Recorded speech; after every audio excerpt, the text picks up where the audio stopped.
کلی ته به درشمه کلی ته به درشمه او پاس به غره ته وخیژو څنګ تر څنګ به ګرځو لاس په لاس به غره ته وخیژو او شنې درې که ډېرې هم له سپینو اوبو ډکې وي زوبه پکې زوبه په سره آس به غره ته وخیژو. سلام قدرمنو لیدونکو او له ډنمارک څخه د افغان غږ د راډیو تلویزیون قدرمنو مینوالو هیله ده جوړ روغ خوشحاله هوسا بسیا او سرلوړی ژوند ولرئ او له هر ډول درد و غم نه لرې اوسئ. خوشحاله یو چې بیا هم د یوې نوې خپرونې په وړاندې کولو سره ستاسو په خدمت کې یو. قدرمن دوستانو د خپرونې نورې برخې به هم تاسو واورئ، خو د اونۍ یادښت مو وغوښتل چې بیا هم دلته په انځوریزه توګه تاسو ته وړاندې کړو په لنډه توګه، ځکه زموږ په نظر او زموږ په اند او ګروه هغه څه چې دلته موږ یادو کېدای شي چې یو څه مهمه وي او ستاسو نظریات او اندونه او فکرونه هم پکې راونغاړل شي او تاسو په خپلو کمنټونو کې ولیکئ، خوشحاله بشو. دغه څلوریزه مې چې په پیل کې ولوستله دا د قدرمن شاعر پیر محمد کاروان صاحب ته سلامونه او درناوی وړاندې کوم. د اونۍ په دې یادښت کې موږ درې موضوعات رانغاړلي وو، خلاصه او لنډیز تاسو ته زه دلته څرګندوم، نور به تاسو هغه 2 ساعته خپرونه کې د افغان غږ د رادیو په څپو کې واورئ. لومړی موضوع په افغانستان کې د نورو ناورینونو ترڅنګ اوس د وچکالۍ خبره رامنځته شوې او دا وګوره چې دا ډېر جنجال سره به څه کوو، یعنې دومره ستونزې وي چې انبار شوي دي هغه په د افغانستان په خلکو باندې، بېلابېلې اقتصاد ده، بیکاري ده، د ژوند حالات داسې دي چې هیڅ څوک آرامه نه دي، نه یوازې په افغانستان کې چې په ټوله نړۍ کې خلک ناارامه دي. دا خبره لا بله نوې پکې پیدا شوله چې اوس ټول افغانستان د وچکالۍ سره مخامخ ده، په تېره بیا لوی ښارونه او له هغې ډلې کابل. یعنې دا داسې یوه ستونزه ده چې اوس اوبه چې نه وي خو له دې ښار نه به خلک کډې کوي، پخوا به له جګړو نه کډې کولې، اوس به د دې اوبو نه کډې کوي، اوبه نشته ده، نو اوبه خو د ژوند منبع ده. دلته به په لنډیزه توګه موږ د همدې موضوع په ارتباط 3 خبرې یاد کړو. یو خو دا چې په حاکمیت پورې اړه لري چې دوی څه لارې چارې ورته سنجوي، خو زموږ په نظر تر ټولو مهمه خبره دا ده چې په کابل کې او په ځینو غټو ښارونو کې لکه قندهار، لکه هرات، لکه ننګرهار، لکه مزار شریف، داسې ښارونو کې تجمع د افغانانو زیاته شوې ده او زموږ په نظر دا به ډېره ښیي چې هر څوک خپلو ولایتونو او ولسوالیو ته ولیږل شي، ځکه چې دا اوبه خو نو به کېدای شي د یو 5-6 میلیونو دپاره به وي، 10 میلیونو دپاره به وي. اوس خو به په دې کابل کې خو چې زه فکر کوم چا خو احصایه نه ده اخیستې، زه فکر کوم چې 12 تر 15 میلیونه به اوسېږي، ځکه دا نوي مهاجرین هم راغله. بله خبره دا ده چې دولت چې کوم تدابیر نیسي د هغې ترڅنګ زموږ مکلفیتونه څه دي، زموږ چې په بهر کې اوسېږو افغانان، که ممکنه وي د افغانستان کې د حاکمانو ترڅنګ موږ هم خپل تلاش او هڅه په دغه هیوادو کې چې اوسېږو د دوی د پارلمانونو سره تماس ونیسو، د دوی د حاکمو ګوندونو سره تماس ونیسو، د دې هیوادو د اوبو رسولو د چارو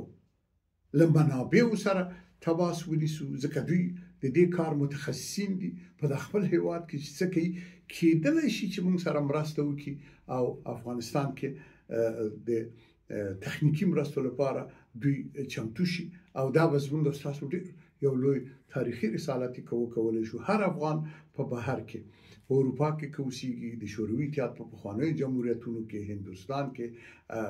کاناډا او استرالیا او امریکا او نورو هیوادو کې هر چیرې چې اوسېږي افغانان. بله خبره په دې ارتباط دا ده چې هغه شتمن افغانان، هغه زمونږ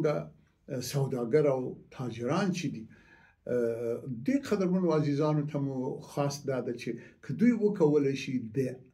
ژورو څاګانو په کیندلو سره، البته دا تفاهم به کوي له هغه وزارت سره، د اوبو او برېښنا له وزارت سره به تفاهم کوي او مشوره به کوي. دغه مرسته که دوی وکړي چې د عمیقو او ژورو څاګانو او یا د نورو بدیلو امکاناتو په لټولو کې دغه تاجران او سوداګر هم مرسته وکړي، دا به زه فکر کوم چې تر دې به ډېر لوی عبادت نه وي چې مونږ د خدای مخلوق ته خدمت وکړو او دوی له مرګ نه وژغورو. دویمه خبره چې په د اونۍ په یادښت کې مونږ غوره کړې ده تاسو ته قدرمنو لیدونکو، هغه په دا د کډوالو بیا داسې ګونګسي دي چې اوس 2 میلیونه وایي نور ایرانیان رالیږي. همداسې پاکستان ویلي چې موږ غیر قانوني افغانان ټول وباسو. دا خو غیر قانوني، خو دا خو داسې ده چې اول خو پاکستان سره موږ دغه سرحد هېڅ په رسمیت نه پېژنو. د افغانان خو ځي او راځي، نو له جګړو نه هم تللي دي، د بدې ورځې نه هم تللي دي، د بد اقتصاد نه هم تللي دي. یو ډاکټر یو طبیب ته هم هماغه پاکستان ته ورځي، پېښور ته ځي یا اسلام آباد ته ځي یا کراچۍ ته یا نورو ځایو ته. دا که ټول راباسي هلته خو 10 میلیونه خو افغانان اوسېږي، دا 10 میلیونه چې نه 15 میلیونه چې راولي، 15 نه چې دا 2 میلیونه دوی راولېږي. خو دا خو یو لوی ناتار او یو داسې یو تاوان د زموږ خلکو ته چې هیڅ دولت یې نشي راټولولی. همداسې ایران ویلي دي، دا خبر تر اوسه له ما سره خو نه ده تصدیق شوی چې زه یې ولټوم، خو دا خبره ما واورېده چې ایران ویلي دي موږ په نږدو کې 2 میلیونه نور افغانان هم لیږو. 2 میلیونه چې دا شي، دا 2 میلیونه هم چې پاکستان نه راشي، او دا نور هیوادو هم پیل کړی ده، د ترکیې، ازبکستان، تاجکستان، دلته اروپایي هیوادو، هلته امریکې ویلي دي. نو دا څنګه قصه ده؟ په دې افغانانو باندې له هرې خوا نه دا فشار راځي، داسې فشار چې یعنې د افغانستان خلک ټول لیوني کړي دي. هېڅوک په موږ نه رحمېږي چې په کار یې خو وسلې هم راکولې، پیسې هم راکولې، په موږ یا شوروي اتحاد هم راچپه کړ، بیا د نورو په موږ باندې امریکا وزغلو. په تنظیمي جګړو کې خو کابل را باندې وران کړ، 80,000 افغانان یې مړه کړل. هغه وخت خو ښه هم پیسې راکولې، هم یې وسلې راکولې. اوس خو هغه د ګور په میدان یې پرېښي وي، هېڅوک هېڅ ډول مرسته نه کوي. دا خو د دولتونو کار نه ده چې د افغانستان کې کوم دولت ده هغه به دا ټولې ستونزې حل کوي. دلته خو موږ په یو نړۍ کې اوسېږو، په دې نړۍ کې خو موږ هم د دغه خدایي نړۍ مخلوقات یو، انسان یو، او د نړۍ مرستو ته ضرورت لرو، د ملګرو ملتو، د اسلامي کنفرانس د هیوادو، د ناپېیلو هیوادو، همداسې د اروپایي اتحادیې نور ټولو مرستې ته اړتیا لرو. خو تاسو ګورئ چې هیڅ ډول مرسته نشته، ټول لارې بندې دي. د خدای په خدایي کې بس داسې حیران او بې اثرې پاتې. خدای دې په موږ او تاسو ورحمېږي. د کډوالو په کار کې هم باید زموږ په بهر کې اوسېدونکي افغانان پارلمانونو ته د دې هیوادو لاړ شي او په پرله پسې توګه هغه کمیسیونونه چې افغانانو جوړ کړي دي، ټولنې لري یا شوراګان لري، د جمعیتونو ملا امامان، دوی ټول لاړ شي د دغه هیوادو پارلمانونو ته او د دوی دغه پاملرنه دغه ستونزو ته راواړي چې د یوې خوا وچکالي راپیل شوله، له بلې خوا نه بیکاري ده، ځکه چې دومره خلکو ته به کار د کومه کېږي، او له بلې خوا نه دغه د کډوالو میلیوني راتګ ده، او دا یو لوی ناتار ده چې د دې ورپسې ناوړه عواقب به ځان بیا راښکاره کوي. درېیمه خبره مو چې د دې اونۍ د یادښت لپاره غوره کړې ده، هغه دا قدرمن دوستانو چې ډېر جالبه ده دغه دومره کلونه چې زه د بهر کې اوسېږم که په پاکستان کې وم که په ایران کې وم که دلته په اروپا کې اوسېږو که په نورو هېوادو کې دا کډوالي خو د هرې خواته یې وړي وو که نه اوس دغه د ډنمارک کې زه اوسېږم یا دغه تاسو عزیزان چې زما دا اوس غږ اورئ او ګورئ په پاکستان کې ایران کې او اروپا کې اوسېږئ په سویډن او په ناروې او په جرمني او په امریکا کې اوسېږو دلته په دې هېواد کې نه راډیو اورو نه ټلویزیون اورو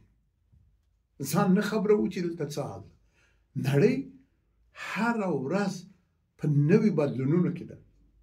دلته زموږ امنیتي فیزیکی امنیتي او رواني امنیتي مسایل مطرح دي اقتصاد مسله مطرح ده همدا اوس په اروپا کې اقتصادي ستونزې دي نو موږ باید دا خبرونه واورو د راډیو د ټلویزیون ورځپاڼې مجلې محافل او مجالسو کې برخه واخلو له بده مرغه افغانان ښځه ټول نه ښیم 95% افغانان چې په بهر کې اوسېږي د هغه هېواد نه راډیو اوري نه ټلویزیون اوري نه ورځپاڼې ګوري او نه هم د کډوالو د ادارې سره یا د خپل کمون سره موږ ورته کمون وایو خو افغانستان کې ورته ښاروالي وایي همداسې به په هر هېواد کې یو نوم ولري هغوی سره په تماس کې نه دي کله کله دا کمونونه یا ښارواليګانې د افغانان راغواړي چې راځي موږ سره په دې محافلو کې برخه واخلئ نه ځي د افغانان نه ځي راغلی یې نه ژبه زده کوي نه وروره کار کوي البته زه ټول نه ښیم خو هغه شمېر چې دا زما خبرې ورته متوجه دي له حالاتو نه نه خبر سیاسي حالات د دې وطن څنګه دي د مهاجرو په هکله دغه کډوال چې دلته اوسېږي او قبول دي حتی پاسپورتونه یې اخیستي د بېلګې په توګه د ډنمارک پاسپورت اوس دا نوي قوانین چې راغلي دې نه خبر یاستئ نه ولې ځوانان خو هلکان او نجونې زموږ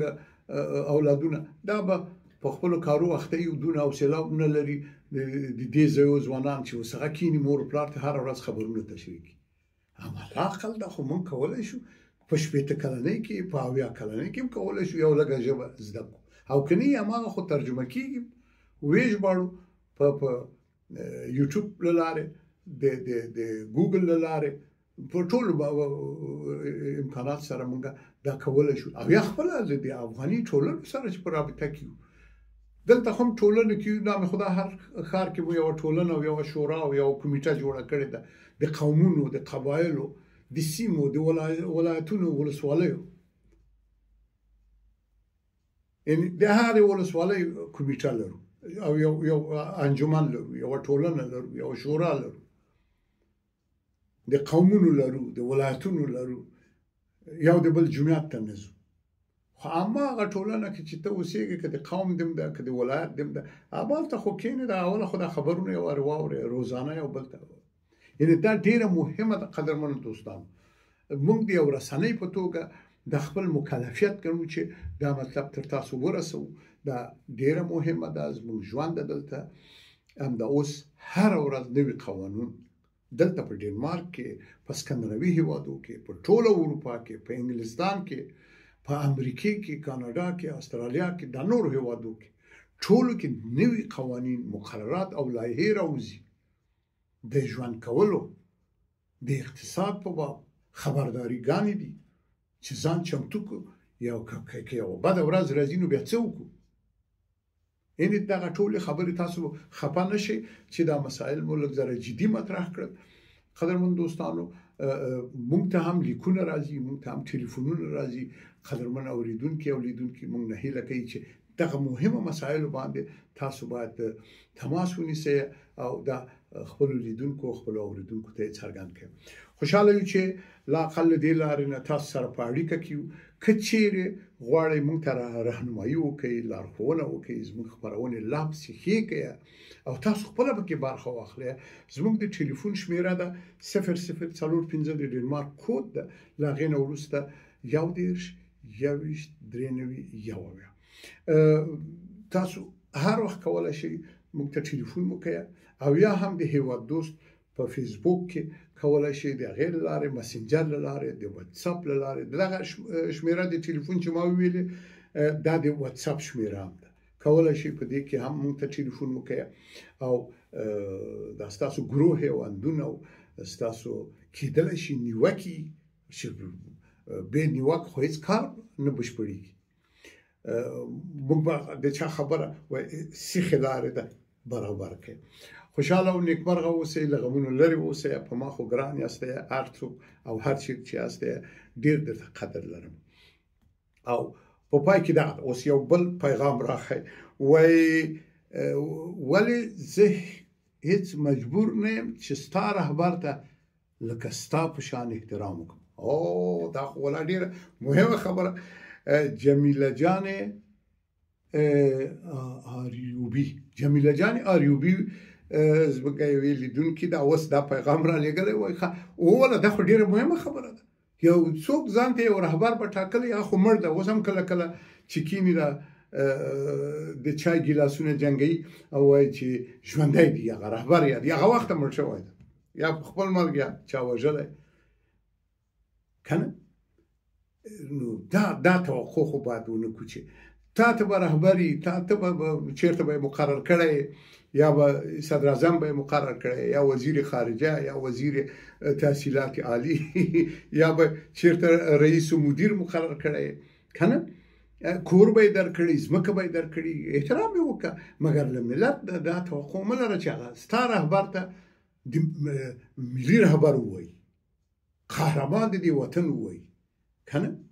هیڅ څوک ملي رهبر تر اوسه نه دي تیر شوي هر څوک چې د افغانستان په مشرۍ کې ول که د یو ګوند ول هلته خو یو ګوند برخه درلودله نه یو شخص او که څه له بده مرغه په ګوندونو کې هم داسې شوي دي چې یو بل یې وژلي دي یعنې هلته نه مشر نه کشر نه هغه د وطن ارزښتونه هیڅ شی په پام کې نه دي نیول شوي نو بنان هیڅوک دا توقع باید ونه لري چې هغه رهبر چې په ده ګران ده په موږ دې هم ګران وي موږ به احترام ولرو هیڅوک موږ ته بد نه ښکاري ټول د افغانستان د خلکو مشران ول دلته راغلي دي پاچاهي کړې ده ولسمشري کړې ده یا خپله راغلی یا یې کودتا کړې یا یې انقلاب کړی یا یې بهرنیانو په مرسته یو کار کړی ده او بس د مور شدي دي چې راغلل او حاکمیت یې وکړ ځان یې وښود دا چې څومره دوی هوښیار ول دا چې څومره دوی مؤثر و اغېزمن ول ګټور ول خپل وطن دا خو د تاریخ کار ده تاریخ به بیا پرې لیکنه کوي هغوی د تاریخ زړه ته یې ورسپاري او هلته بیا نه پنسل پاک شته او نه رنګ پاک شته هغه نه پاکېږي هغه نومونه ښه نوم وي که بد نوم وي نو هیله لرو چې په دغه مسایلو د رهبر او رهبربازۍ او ګوند و ګوندبازۍ باندې د خپل هیوادوال مه خفه کوئ خپل خپلوان مه خفه کوئ او دوستان مه خفه کوئ دغه خورکۍ نه د زړه له کومې مننه کوو چې داسې یوه ډېره مهمه مسله په دې زموږ په دې تک کې راڅرګنده کړه او دا ما تر تاسو پورې ورسوله نیکمرغه خوشحاله هوسا او بسیا اوسئ